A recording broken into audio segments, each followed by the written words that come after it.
Hello everyone, welcome back to your channel. तो friends, finally बहुत दिनों के बाद हमारे चैनल पे वीडियो आ चुकी है जिसमें हम बात करने वाले हैं फ्रेंड्स स्क्विड गेम डिज़ाइन के बारे में। जैसे कि फ्रेंड्स आपको पता होगा या फिर नहीं भी पता होगा, तो फ्रेंड्स एक स्क्विड गेम करके वेब सीरीज चल रही है जो कि बहुत ज़्यादा ट्रेंड में है। उसी से रिलेटेड फ्रेंड्स हम एक डिज़ाइन को बनाने वाले हैं जो कि हम अपने इंस्टाग्राम पर उसको अपलोड करेंगे। साथ ही में फ्रेंड्स मटेरियल को कैसे डाउनलोड करना है वो भी इस वीडियो में हम बताने वाले हैं। तो वीडियो को लास्ट तक जरूर देखना। वीडियो पसंद आए तो वीडियो को लाइक जरूर कर देना, और चैनल पर पहली बार आए हो तो यार सब्सक्राइब भी कर लेना, क्योंकि ऐसे वीडियो हमारे चैनल पे और भी आते रहेंगे। तो चलिए फ्रेंड्स, बिना कोई टाइम वेस्ट के वीडियो शुरू करते हैं।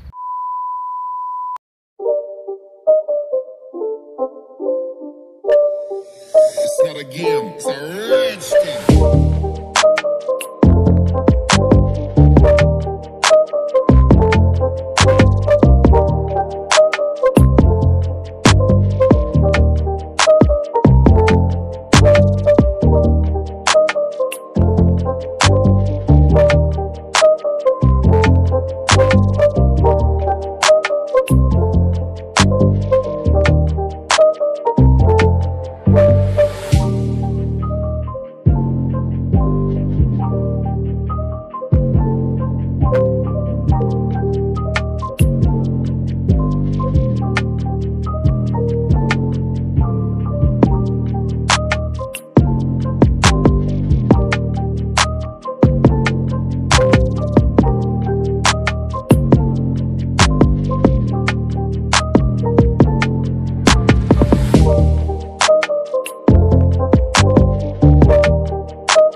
ओके, तो फ्रेंड्स फाइनली हमारी डिज़ाइन कंप्लीट हो चुकी है, जो कि लगभग देख पा रहे हैं आप। फ्रेंड्स यहाँ से मैं सारी डिज़ाइन को अपलोड कर देता हूँ। और फ्रेंड्स ये सारा मटेरियल आपको डाउनलोड कहाँ से करना है, तो फ्रेंड्स मैं इसकी लिंक कमेंट बॉक्स में पिन कर दूंगा, वहाँ से आप जाके इजीली डाउनलोड कर सकते हैं।